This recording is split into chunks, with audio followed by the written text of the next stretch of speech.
వామపక్ష విద్యార్థి సంఘాల ఆధ్వర్యంలో తెలంగాణ రాష్ట్ర వ్యాప్తంగా విద్యా సంస్థలకు జూలై 23న అనగా రేపు బంద్కు పిలుపునివ్వడం జరిగింది.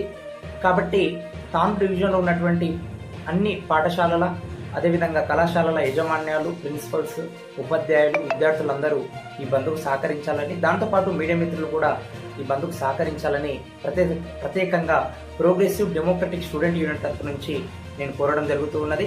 ఈ బంద్ను ఎందుకు పిలుపునివ్వడం జరుగుతూ ఉన్నదంటే, ఇప్పటికే తెలంగాణ రాష్ట్ర వ్యాప్తంగా విద్యా సంస్థల్లో నెలకొన్నటువంటి సమస్యలను పరిష్కరించలేరు, పెండింగ్ లో ఉన్నటువంటి స్కాలర్షిప్స్ ను ఇప్పటి వరకు విడుదల చేయలేరు.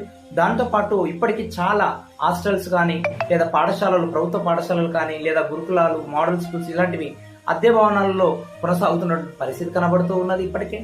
దానితో పాటు మరి ఎస్సీ, ఎస్టీ, బీసీ హాస్టల్లో ఉన్నటువంటి సమస్యలను ఇప్పటి వరకు పరిష్కరించలేరు. ప్రభుత్వ పాఠశాలలో మౌలిక వసతులు ఏర్పాటు చేయాలి. దానితో పాటు రాష్ట్ర వ్యాప్తంగా ఉన్నటువంటి అన్ని రకాల విద్యా సంస్థల్లో కూడా మరి నెలకొన్నటువంటి సమస్యలన్నింటినీ పరిష్కారం చేయాలని, అదేవిధంగా ఇప్పటికీ విద్యా అధికారులు కనీసం లేనటువంటి ప్రాంతాలు కూడా ఇప్పటికే ఉన్నాయి.